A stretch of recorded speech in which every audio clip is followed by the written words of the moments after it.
এই হচ্ছে আমার ছোট্ট বারান্দার ছোট্ট বাগান।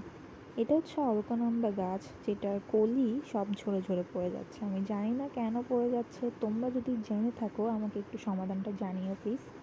আর এই হচ্ছে পুঁই শাকের গাছ, যেটা মামার বাড়ি থেকে এনেছিল। ভালোই এটার গ্রোথ আছে, এরকম আরও দুই একটা চারা লাগানো হয়েছে। আর এদিকে আছে স্টার ফুলের গাছ, যেখানে খুব ভালোই ফুল ফোটে।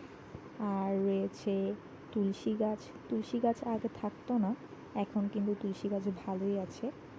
এই যে এটা হচ্ছে আরেকটা পুঁই শাকের চারা, যেটার এখনও কোনো গ্রোথ নেই।